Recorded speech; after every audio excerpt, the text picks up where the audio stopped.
कभी चुंबक को देखा है? कैसे वो लोहे की ओर आकर्षित होता है और कैसे वो लोहे को अपनी ओर आकर्षित करता है, क्योंकि उसके स्वभाव में ही आकर्षण है। हम सबके भीतर भी एक ऐसा ही चुंबक होता है, विचार का चुंबक, जो सदा अपने ही जैसे विचारों को आकर्षित करता है। हम जो बोते हैं वही काटते हैं। उसी प्रकार हम जैसा सोचते हैं वैसा ही पाते हैं। साधु ईश्वर का नाम जपता है तो उसे ईश्वर मिल जाता है। अर्थात फल हमारी सोच पर निर्भर करता है। ओस की बूंद यदि केले के पत्ते पर गिरे तो वो कपूर बन जाती है। सीप में गिरे तो मोती, और यदि विषधर के मुख में गिरे तो विष। बूंद एक है, परंतु उसके प्रारब्ध भिन्न है, क्योंकि उसे आकर्षित करने वालों का व्यवहार भिन्न है। इसलिए यह आप पर निर्भर करता है कि आपको भविष्य में विष चाहिए या अमृत। स्मरण रखें, हम वही बन जाते हैं जैसा हम सोचते हैं, जैसा विश्वास रखते हैं।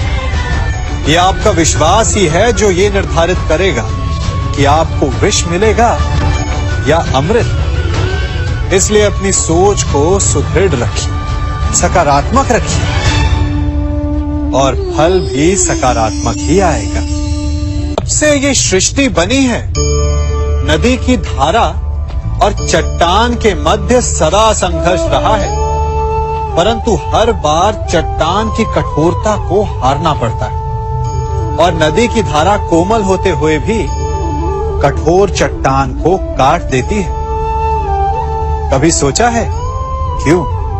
चट्टान इतनी कठोर और जल इतना कोमल, चट्टान इतनी दृढ़ और जल इतना लचीला, फिर भी सदा जल कठोर चट्टानों के मध्य से अपना मार्ग बना ही लेती है।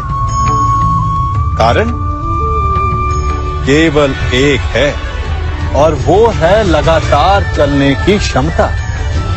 जल बढ़ता रहता है, चट्टान अडिग रहती है। इसी कारण जल चट्टान को काटकर मार्ग बना लेता है। इसलिए लगातार चलते रहिए, रुकिए मत, क्योंकि चट्टान जैसी हर समस्या को आप भी जल की तरह काट सकते हैं। इस फल को देख रहे हैं आप? अभी अभी अपनी डाल से अलग हुआ है।